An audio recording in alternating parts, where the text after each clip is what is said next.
how to see how many hours you have played a game on PS4 Fortnite. The very first thing you want to do is to visit the official PlayStation website on any of the web browser. It will land you on this official page.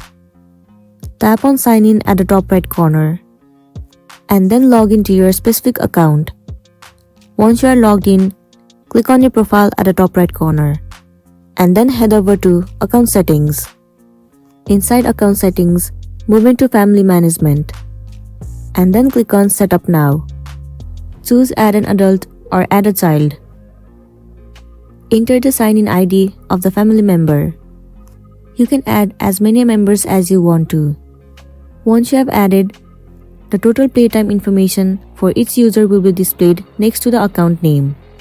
You may also check what time a specific user has played the game, and then you'll be good to go.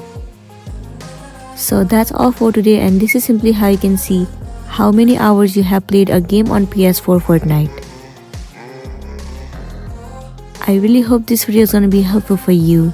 If it does, please make sure to like and subscribe to our channel. And thank you for watching it till the end.